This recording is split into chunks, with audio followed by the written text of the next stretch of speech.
Hey, what's happening? Episode 123. I don't know if you can see that for those watching. But anyway, I am Shane. And I'm Nico.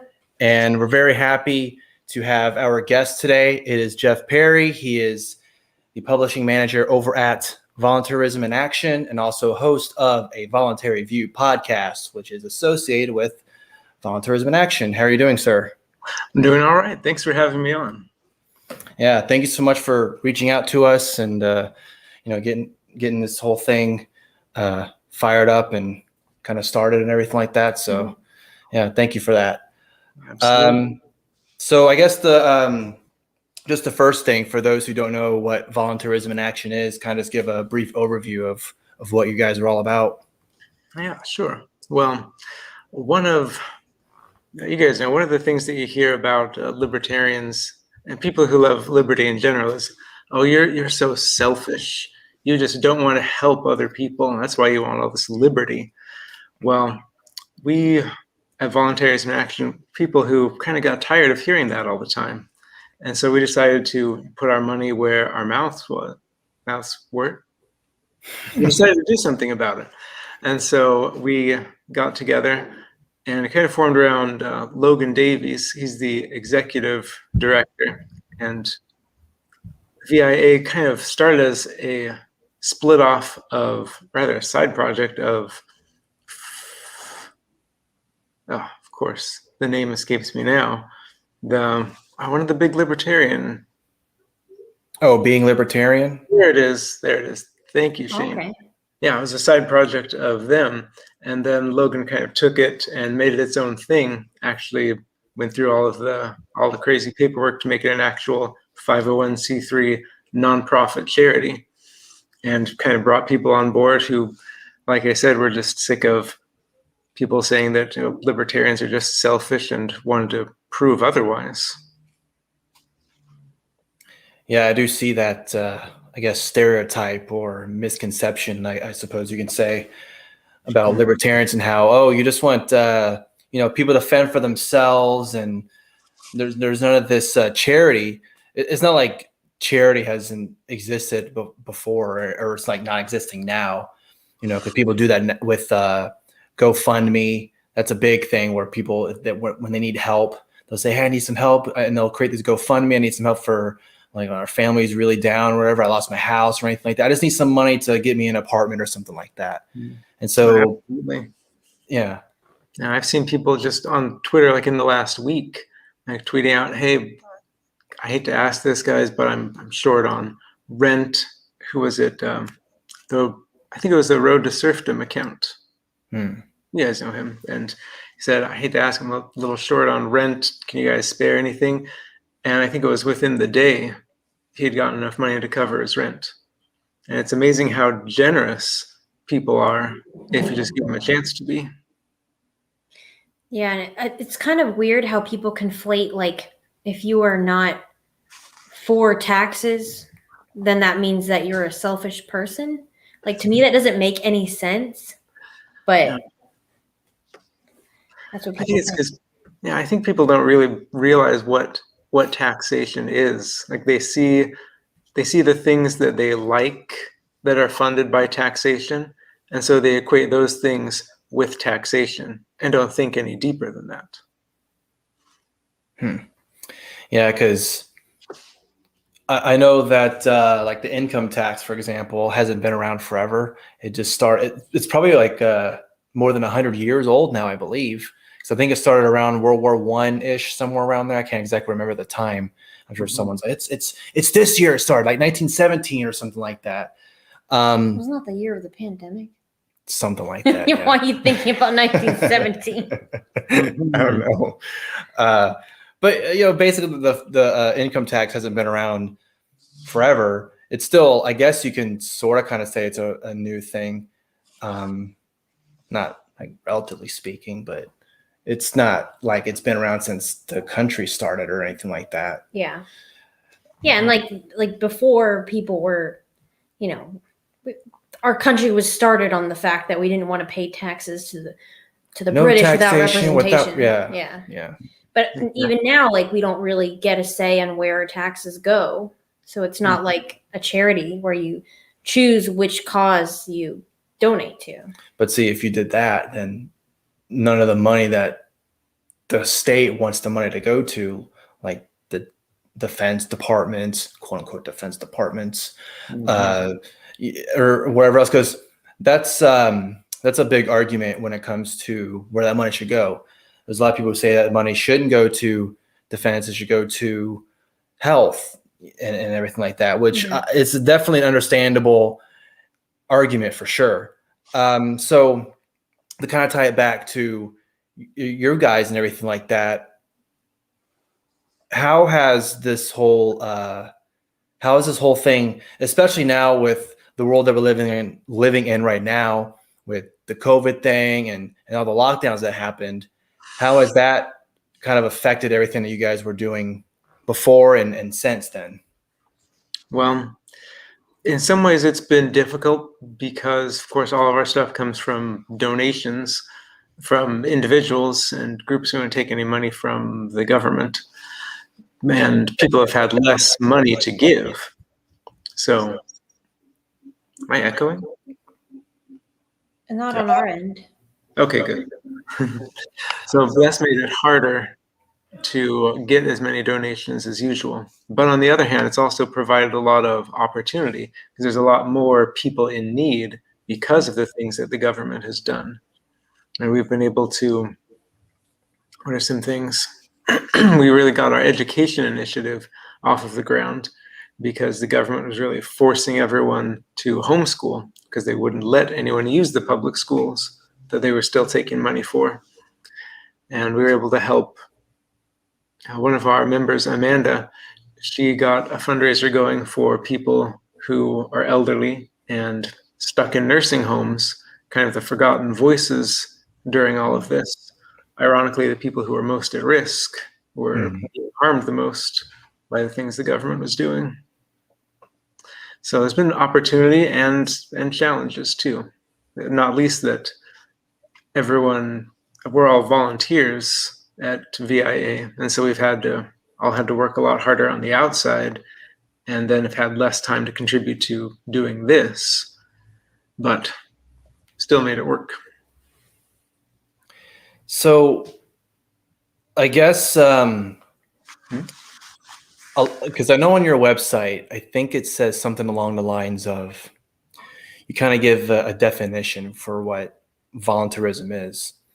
You say, well, you may know what libertarianism is, you may know like an anarcho-capitalist, but voluntarism is something that less and less people know about when compared to how many people know what a libertarian is or what an anarcho-capitalist, or maybe they don't know what it actually means, but they've heard the term before.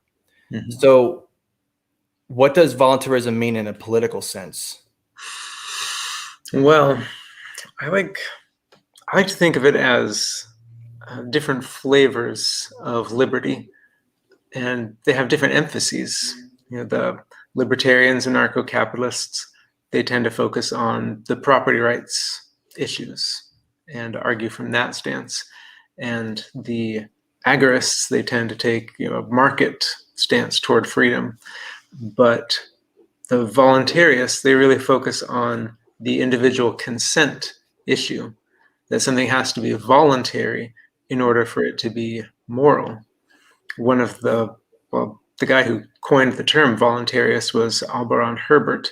He was a British politician, philosopher, member of parliament, and he reasoned from the fact that everyone is an individual with their own will, that if you act in order to curtail someone else's will, then that is an immoral action, and therefore anything that does that is immoral. Therefore, government is immoral because it doesn't seek for the consent of the individual, kind of just does whatever it wants to, even in so-called democracies. And so he advocated what he called a voluntary state and voluntary taxation, which sounds funny to us because we've read Rothbard and Hoppe with taxation is theft and all of that. But it kind of goes back to what you were talking about at the beginning, Shaine, where your money is for taxation is going to a war, and you didn't want the war, you wanted to fund something else, but it would almost like a subscription service where you pay for such and such thing and not such and such thing, and it would eventually lead to not the dissolution of the state, but to essentially a market for the services that are currently provided by government.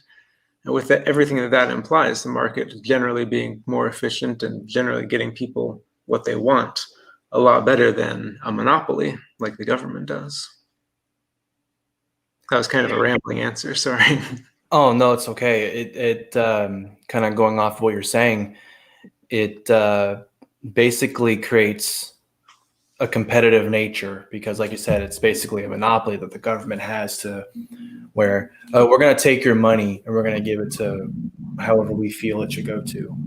Pretty much anything you could think of, it's probably going there for something or whatever. Or anything that you can't think of. Right. It's going to that too. Yeah, and that's why, like Rand Paul, for example, will have that Festivus thing where he'll say, "Oh yeah, your $500,000 or so was spent on this thing." Whatever. You're like, what? It's like, what? I didn't even thought of that. Like you're saying, anything you didn't think of, it goes to some like ferret birthing or something like that. I don't know. It's a random thing.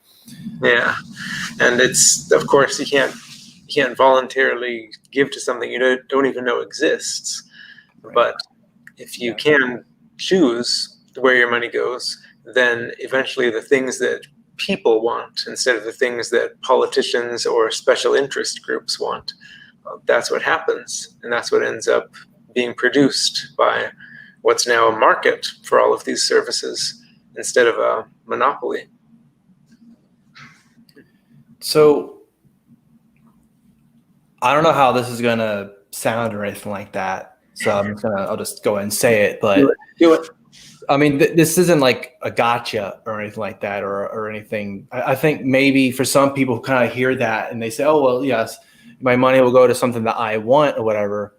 And I'm sure you've heard this argument before where they'll say something like, and this is like the quintessential, oh yeah, I'm a libertarian. I've heard this before, blah, blah, blah, blah. But it's like, well, we have the roads, right? We got the roads. We got all this other stuff that we have surrounding us that my tax dollars has gone to or whatever. This is just what some people are going to think of when they hear something like this. So what would be kind of a good counter argument for someone that says something like that? Because, I mean, in a way, they are correct. We have all these other services that we have that do help us, for like, we go to a hospital or something like that, or we have a road that we travel to from point A to point B or whatever. So, and I'm sure that's things that people do want, but I don't know what else tax dollars go to, at least from what I'm thinking of right now. Nobody knows. Yeah, right. But I mean, like, I'm sure you've heard that type of argument before from somebody who's new to voluntarism or just your organization in general. Mm-hmm. That's a tricky question because there's so many different ways to answer. I mean, there's the fed up libertarian, like young Ripa. Oh, Eric July. Eric July. I only know his fake name. Where he said, "F them Hoey roads." Just so people throws him. And part of it depends on how serious the questioner is. Do they really want to know, or are they trying to do, like you said, the gotcha? Mm-hmm. So if they really want to know, then I would try to get them to clarify the question first. Say, so what exactly are you asking? Are you asking about the morality of it? Are you asking about what happens going forward with the government not supplying that? So I would try to clarify it. And for the morality issue, I would probably say, look, we weren't asked to pay for this. The money was taken from us. And it's no more moral than if someone came to cut your lawn and then demanded that you pay them for it. You didn't ask to pay them for it. And they could say, well, your lawn is cut, you're getting the benefit, so you owe me what I say. Of course, that's when you put it that way, most people would have a problem with it. But then there's the very real legitimate problem of, what about the roads? People need something to drive on. And you can get pretty deep into that. I know there's been a lot of different thought about that in libertarian circles. I like Hoppe's version of things, where, as I recall, I just read Democracy, the God That Failed recently, so it's pretty fresh in my mind. But as I recall, he said that the public assets would be divided in shares at the lowest possible level. So, for example, the roads in your town, locally, are divided in shares between all of the taxpayers who have all paid into that. So now they get together, a private company that they all have shares in, that now owns the roads. And they own that part of the road. They can do what they like with it. They can vote to build roads in a different way. They can sell their shares. They could try to start their own road company.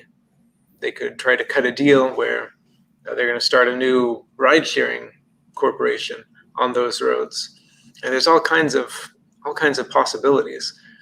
There's also the argument, I thought how this was intriguing, that for a long time, having the money from the government supporting these roads has essentially been a subsidy to the automobile and gasoline industries, because they've got a ready-made market there, because the government's made all these roads so they can keep selling cars and gasoline. But if things were different, who knows how the market might have evolved differently. There might have been a bigger demand for flying cars, I don't know, or different kinds of ride-sharing mechanisms that we wouldn't even have thought of. And those could develop in the future if we don't have the government subsidies for automobile, etc. I mean, if you put that problem to Elon Musk or some other entrepreneur, who knows what they could come up with. The future could be now, if it weren't for the fixing of the market. That's interesting, because that second point I never would have thought of.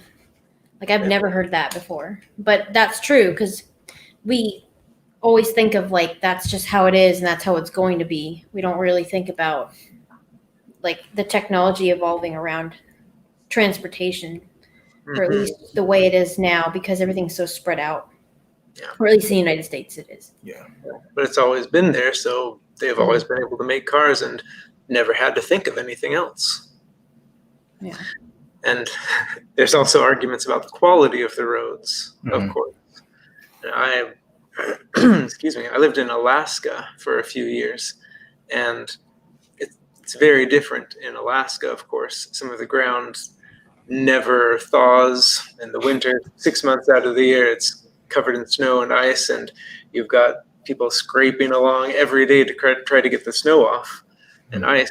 Every summer, the roads are full of potholes. They have to repair them because they lay down exactly the same type of road that they do in all the rest of the states. And there's no incentive to try to change that, because, first of all, it's not it's the people's money that's being spent, and the government can always just take more of it.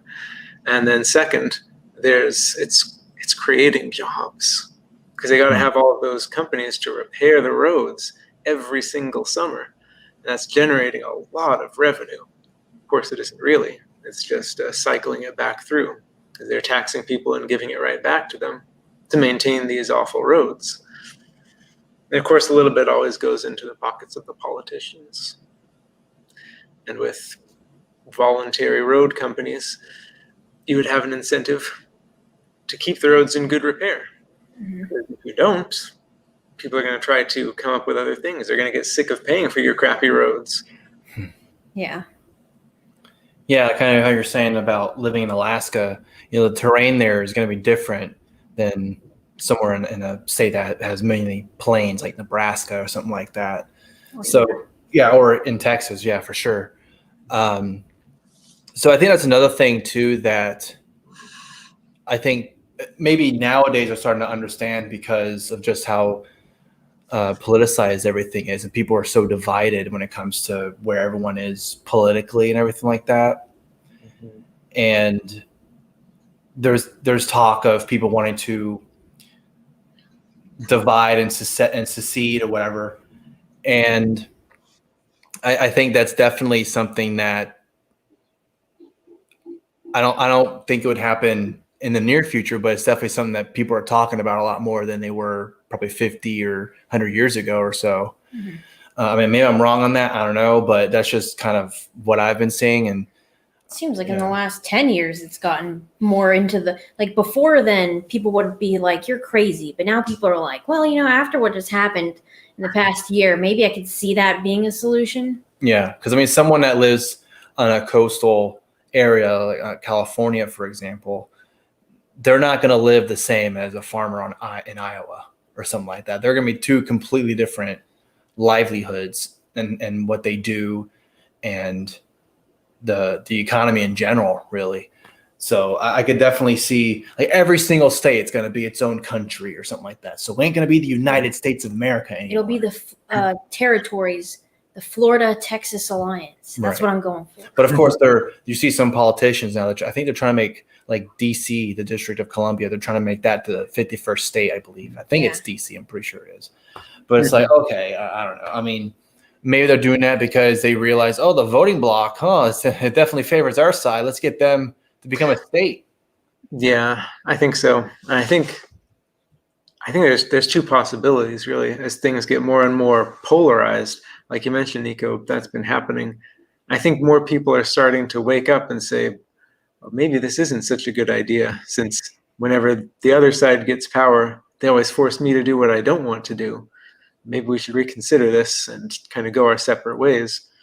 But I also think a lot of people are kind of doubling down trying to get that power, not realizing that eventually the other side is going to get it and it's not going to be pretty. Yeah, and just people that like liberty and everything like that. The word liberty is this word that some people love and other people they associate it with, like you said, being selfish or something like that. Or Especially within the last year. Yeah. Because people will say, like, what about my freedom or my liberty when it comes to stuff related to the lockdowns? Mhm. And then people just associate that with you being selfish because you don't care about people's health or something. Yeah. Yeah, well, that's really tricky. It's dealing with the externalities, which are not impossible to deal with, but they take more thought, and most people don't like to think, so they just go with the quick slogans. You're this, you're that, and it's much easier to feel those strong emotions and to actually sit down and try to think something through. But hopefully we get more and more people who are willing to do that as they start to see how bad things are getting. So I kind of want to shift gears and maybe ask a controversial question. I'm not really sure how to categorize it. Let's do it. I'm like, I don't even know what this is. So you guys have a news section on your website, and there's one article that I believe it was called "Is Capitalism Voluntary?" Mm-hmm. Mm-hmm. And it's interesting because even with capitalism, and I don't know if anyone's going to hear this and they go, well, this Shaine guy is stupid. He doesn't know what he's talking about. Okay, we'll go with that caveat, whatever. We're living in a capitalist state, right? Sort of. But some people are saying, well, it's crony capitalism. And other people are saying, no, we're living in this is capitalism. Like, this is it. This isn't no cronyism. This is what capitalism is. This is capitalism's final form, as you can say. Like post-capitalism? Yeah, post-capitalism or something like that.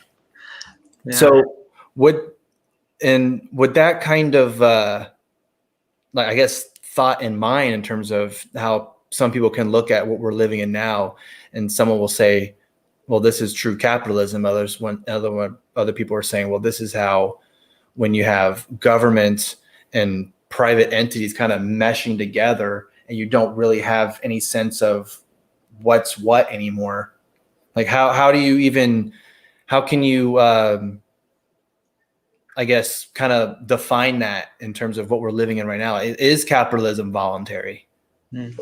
That's a good question. And like say in the article, it depends on the person's definition of capitalism. So like I said earlier, if they really want to have a conversation, then that first key step is defining the terms. Okay, what do you understand by capitalism, or by socialism, by fascism, whatever? And then we can start to have a real conversation. So I think you and me and most people who believe in liberty, and probably even some conservatives, when they say capitalism, they're thinking of free market capitalism, where the government has either minimal or no interference in the market. But I think a lot of people on the other side just view capitalism as not socialism, not the people or the government controlling things. It's corporations, Right. private businesses.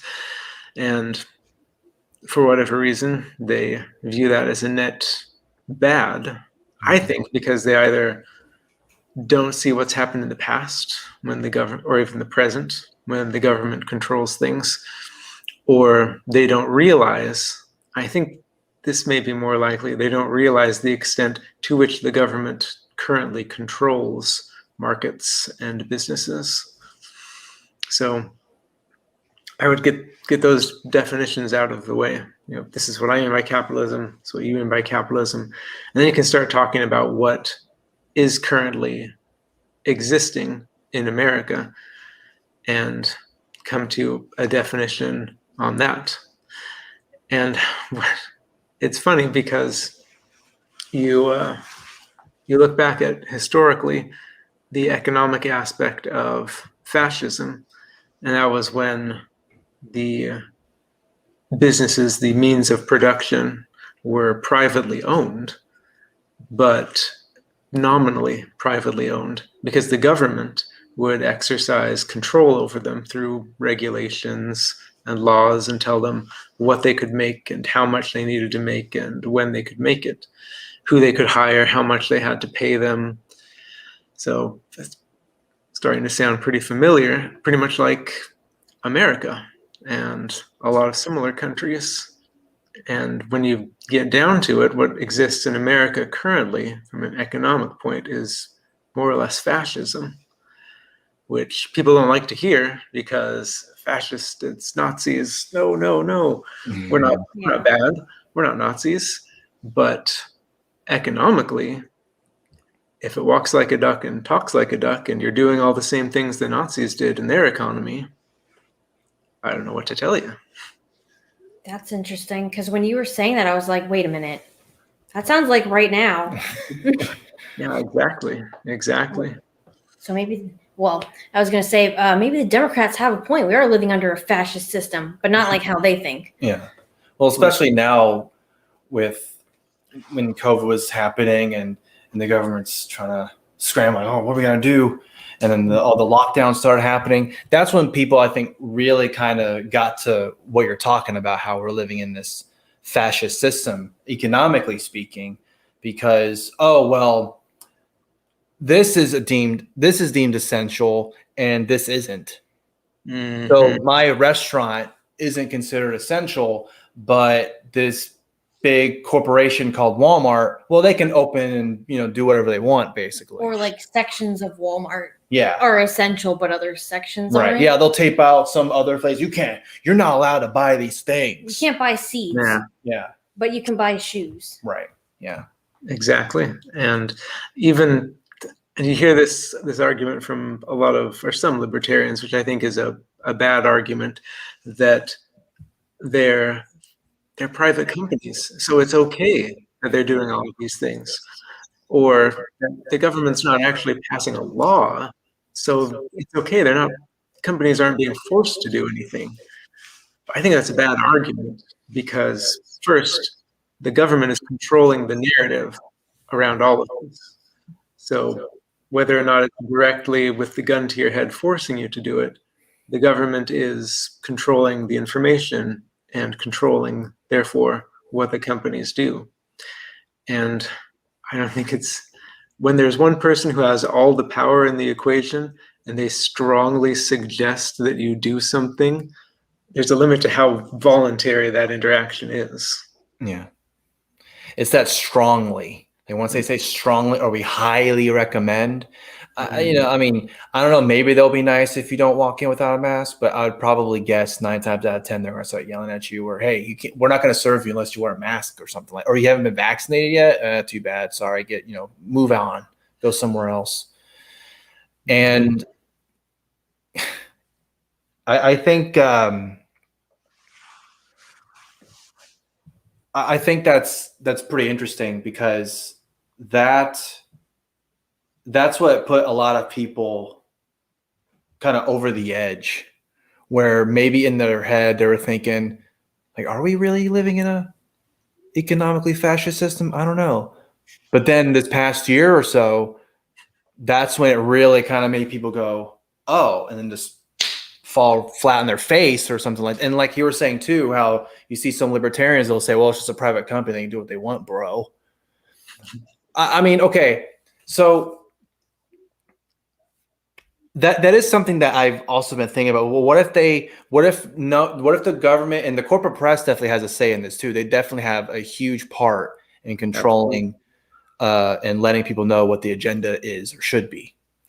But anyway, so if a company decides, even without the government saying anything, the CDC, the WHO, whatever, not the rock band, the World Health Organization, if any of them, they didn't say anything, but a corporation like Target or Walmart, for example, they say, well, we're only going to serve those who wear a mask. We strongly suggest you wear a mask before you come in to our business. They could probably afford to have half of their customers not going in, because I would probably guess a lot of the people that go into Walmart, not everybody. It's not like Whole Foods, for example, where you kind of like Whole Foods kind of has a more of a liberal audience. Walmart doesn't. And I don't know if that's like different demographic for sure. Yeah, it's different demographic. Yeah. And I don't know, maybe they're okay. Well, if we do that, that might piss off some of our customers. So I don't know if we want to do that. I mean, you see videos where people are yelling at each other, hey, wear a mask, or I'm not wearing a mask, or I'm not going to wear a mask or anything like that. And so I don't know if they don't want that press either. But then you also hear, well, bad press, like any press is good press, even if it's bad. You know, to some extent, yeah, right. But yeah, I know what you're saying, and like I think of it. You can think of it a couple ways. One way I think of it is in terms of the past, because we've had outbreaks of a disease before. I mean, there's the Zika virus and there's the bird flu, and no stores, no corporations were mandating that everyone has to wear a mask. Nothing. So there's that argument that it didn't happen before. And why is it happening now? Well, there's one reason. The government has totally warped the market by putting out this false information that everyone should wear a mask all the time or everyone's going to get sick and die. And if they hadn't, I've thought about this before, looking at the numbers and looking at the data, if the government hadn't started making people panic, and the media too, which consider the corporate media another arm of the government myself, if they hadn't started to make everyone panic, I don't think anyone would have even noticed this coronavirus. Some epidemiologists would have kind of scratched their heads in their labs and said, oh, that was weird. There was this little bump. And life would have gone on just like normal. But the government warped society, warped the economy, warped the markets, everything. And here we are today. Part of me wonders though, like, because we were paying attention to this, the coronavirus stuff before it hit the US. So we were like paying attention to it back in the beginning of January when it was only hitting China. And I don't know, like, exactly if it was the Chinese government, but the way that it was portrayed was that it was very deadly.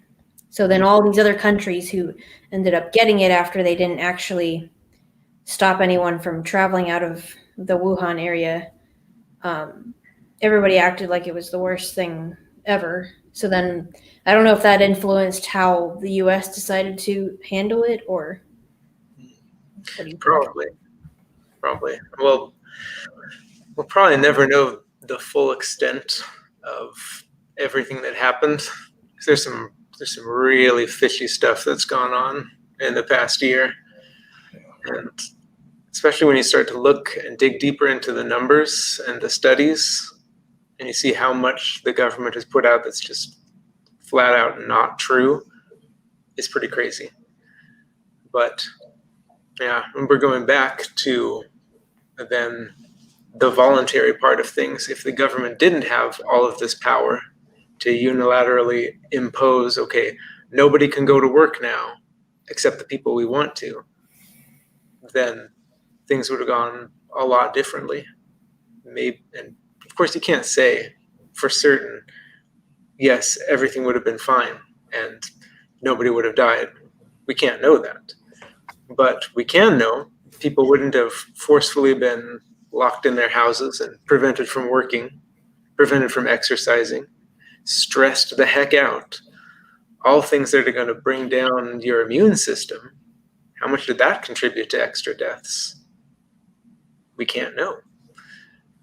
But we can hypothesize about what could have happened if we hadn't all been forced to do the same thing, no matter where we live, no matter how healthy we are, no matter what risks we have.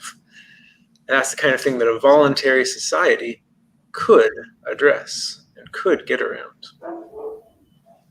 Yeah, because I'm sure there would be a group of people, or maybe everyone in that community will gather around and say, okay, what, like, everyone kind of tell your ideas about how we can best solve this problem. Yeah, handle whatever problem that we're facing.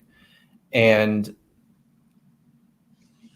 I think that's definitely a big thing too about voluntarism, is that everyone they kind of get their say. I mean, it's not like democracy where, the majority rules. Well, everyone that's in the minority, go screw yourself. You lose. Yeah, too bad. Yeah.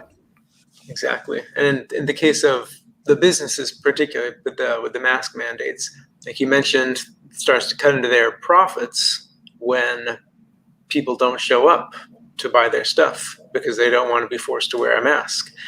And maybe it so happens that some people really like wearing a mask. They're going to go to that store more. Yeah. Like you mentioned, maybe the leftist folks going to the Whole Foods, they want to do that. Maybe the folks going to Walmart or the mom and pop shop, they can't do it. And so then they attract more customers. And it lets the market, and therefore the people, really win. Because let's say the Whole Foods example. Okay, so now all the leftists, the maskers, start going there. Mom and pop stores, let's say they don't want to do it. We don't accept this alleged consensus, and you can come in here and not wear a mask, and that's fine. And they're going to possibly attract more customers. Their business is going to go up because they're catering to a different clientele. Mm-hmm. But if the government mandates that this is what's going to happen no matter what, or like we say, strongly encourages it, then everyone's freedom and liberty is curtailed against their will. Nothing they can do about it except try to protest and probably get thrown in jail. Yeah, and you see another thing too is about how some conservatives are getting red-pilled on the police because they see the police going into people's homes and saying, hey, you have more people than you're supposed to in this house, whatever, and everyone's getting mad, or people attending church when they're not supposed to. And so when you screw with their church services, that's when things are getting bad. Like, hey, come on now, don't do that. You're not. That's terrible. And so you see a lot of those conservatives being like, I don't know. I used to be back to blue. Maybe I am a little bit still, but it's definitely now in my head that, maybe they're not so friendly or as nice as I once thought. Mm-hmm. And it at least gets them talking about, okay, maybe we need to reform the police, kind of reduce their powers a little bit. And that's, of course, not as far as maybe we would want to go, but it's a step in the right direction. Every step in the right direction is at least a little bit of a win. Mm-hmm. Yep. I just remember, this is unrelated, but like I know someone who's married to a police officer, and she was telling me that, like, well, my husband has to go out because someone called the police because there's a party in the backyard. This is last summer. There's a party in the backyard with more than 15 people. And I'm like, okay, sounds like a great job. Yeah, to go there and tell them to break up the party. Yeah, really nothing better we can be spending that tax money on. Yeah. Yeah, and I'm sure I don't know what the polling numbers are and how the police officers themselves feel about that, but I would probably imagine maybe half of them are saying this is stupid. But then at the same time, it's the whole where it's a few bad apples, whatever. Well, if they're all going to be enforcing it anyway, even if it's not a law, it's just a mandated thing, and the state is still telling them and authorizing them, you got to go enforce these mandates or whatever. It's like, okay, well, if you're going to be enforcing these mandates, then what else are they going to do, for their pension or whatever? Yeah, it's what Robert Higgs said, something like, there's no such thing as a good cop because all cops have agreed to enforce the laws, and a lot of the laws are bad, ergo. Mm-hmm. But on the other hand, it was in Arizona just recently, a new sheriff, some county in Arizona, and sheriffs are different from the police. They're elected, but he won in just this landslide. He got 4 times as many votes as the next runner-up, and it was because he said publicly, no, I'm not going to enforce any of these coronavirus restrictions. I'm going to assume that someone has a good reason for not wearing a mask. Their medical business is their own business, and I'm not going to do it. And all of the other competitors for the position all said that, yeah, they'd throw someone in jail for not wearing a mask if it came to it. And he won in a landslide. So there's something to be said for that approach too. Yeah, I think it's important to kind of realize that, yeah, because someone's not wearing a mask, I'm going to throw them in jail. I mean, and then that guy you're talking about in Arizona winning in a landslide, people, they gravitated towards that. They go, oh, that's great. Because it's not like, it doesn't sound ridiculous. That's why. Yeah, it's not like someone murdering someone and they go, nah, I won't put, whatever, I'm not going to do anything about that. So, well, the person killed somebody. There's a difference between that. Oh, yeah? I've heard that if you don't wear a mask, then you're going to kill someone. So I don't know what you're talking about. That is it's exactly the same thing. Right. Sorry. No, that's okay. Yeah, but I think more and more people are starting to wake up. I think the louder voices are screeching about masks and such, but I think more and more people are starting to realize how ridiculous it all has been from the beginning. And hopefully that, like I say, wakes up more people to maybe things aren't the way I always thought they were. And where are my tax dollars going? And such and such. Why do we have military bases all over the world? And the more people start to ask those kind of questions, the more people like us will be there with some answers and ways things could be different. Yeah, and I wish I remember his name at the moment, but I do know who you're talking about when it comes to that sheriff, because he was just recently on the Tom Woods show talking about that very thing. I just wish I remembered his name right now, but I don't. But yeah, that is quite an accomplishment. It's good to hear that guy is willing to talk to the people who, vote, who's going to vote for him or even not vote for him, and kind of just be like, okay, well, what can we do? I think that type of I don't know if camaraderie is the right word, or just having that relationship is, I think even the most staunch anarchists would be like, okay, that's a start. Kind of like how we're talking with conservatives kind of getting red pilled with the police. That's a start. If the police and the citizens had a much better relationship, I mean, it's not going to be 100% awesome or anything like that. There's still going to be problems and everything like that, but it's a step in the right direction because at the end of the day, we kind of don't want the force there in the first place, but the police ain't going to go anywhere tomorrow. So we have to kind of do something to help get to that point. And that would be a good start with that, is just to have it better. And I think even the biggest anti-police person would say, yeah, I talk to police all the time. And I have. Well, a good example of that is in El Paso, when during the police protests last summer, a lot of the people had already had a good relationship with the local police. So a lot of their protests were very like tame. Like they just ended up hanging out with the police instead of like getting violent or anything. Yeah, I think part of the dynamic there is, well, it's the power, because the police, especially if they're not elected like the sheriff was, they know that they have all the power on their side, so they can essentially do what they want. But of course, the sheriff has to be elected, so he's got to play his cards right for the next few years. Otherwise, he's going to lose his job. Yeah. And going back to kind of the voluntary society, where you are paying directly for your security company, they could lose their job, or at least your money, as soon as they push you over the edge and you want to go to the kids are outside. As soon as you go to a different security company. Oh, hang on, I'll be right back. Accidentally.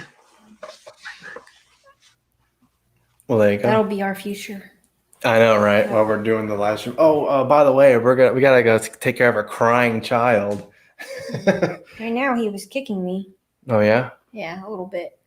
He wants to get part of the conversation. He has something to say, but I'm back. Oh, that was embarrassing. I accidentally locked them outside. It's probably not a good thing to do. No, it's just a habit. You close the door, you lock it. But no. So they're back inside now. Don't worry. It was a lot of fun. Okay, we're talking about a voluntary society, right? Right. Yeah, with the police and being able to, or security companies, and then take your money elsewhere if you don't like what they do to you, or if you don't like. I mean, can you imagine the awful press of private company, security company just shooting down someone in cold blood, no matter their skin color? They're going to lose business like you wouldn't believe. But of course, if they get paid through taxes, there's nothing you can do about it except maybe go march and let them know you're angry. They don't care because they have all the power. Yeah, I guess it would kind of be comparable to like a restaurant getting bad Yelp reviews or something like that, or just bad reviews in general. Say, well, I'm not going to eat there. This person said it wasn't very good, so I'm not going to go eat there.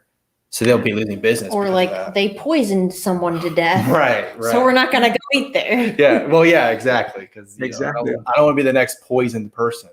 Yeah, but if it's the state's restaurant and it's funded by your tax dollars, doesn't matter whether you eat there or not. They're still going to have their jobs. They're still going to get your money. Yep. Yeah.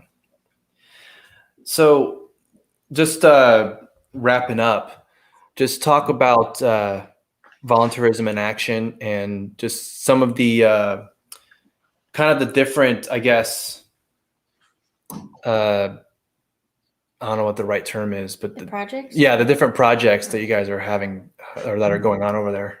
Absolutely. Well, we've got some that are ongoing. So there's one where we kind of have a fund for short-term needs. If someone they can't pay a bill, their rent, they need some food because they don't have any money for food. It happens. And we've got a short fund where we can disperse money for that. We've got community development fund where we try to invest in projects at a local level that can help build up the community. We mentioned the education initiative. That one is really cool because we actually got a grant from the Homeschool Legal Defense Association to help with that, because we do help a lot of homeschool families, especially in the past year. A lot of people have had to start homeschooling who had no idea how to do that. And they'd only ever just send their kids to school and let the government worry about it. So we've been able to help a lot of people, both with the funds to kind of get started, get some books, some supplies, but also some tips on how to actually start doing the homeschooling. Because my wife and I, we do unschooling with our kids. So some pretty good tips on what exactly you need to do and how it can be different and better, I think, than what the state does. Another really cool one, we partnered with Kids, what's it called? Kids Care Charities, something like that. It's on the website, but they're a charity over in Uganda. Sierra Leone. And we help out a small village over there. Actually, we send them Bitcoin when they need assistance, because sending dollars and fiat internationally, there's a lot of hangups. You can only send so much. They start asking questions. You have to fill out forms, and there's fees. But with the Bitcoin, you can just send it over. And it's really cool how much of a difference it can make for them, because the money stretches a lot further over there where they have so much less. There it is, in comparison with us in America.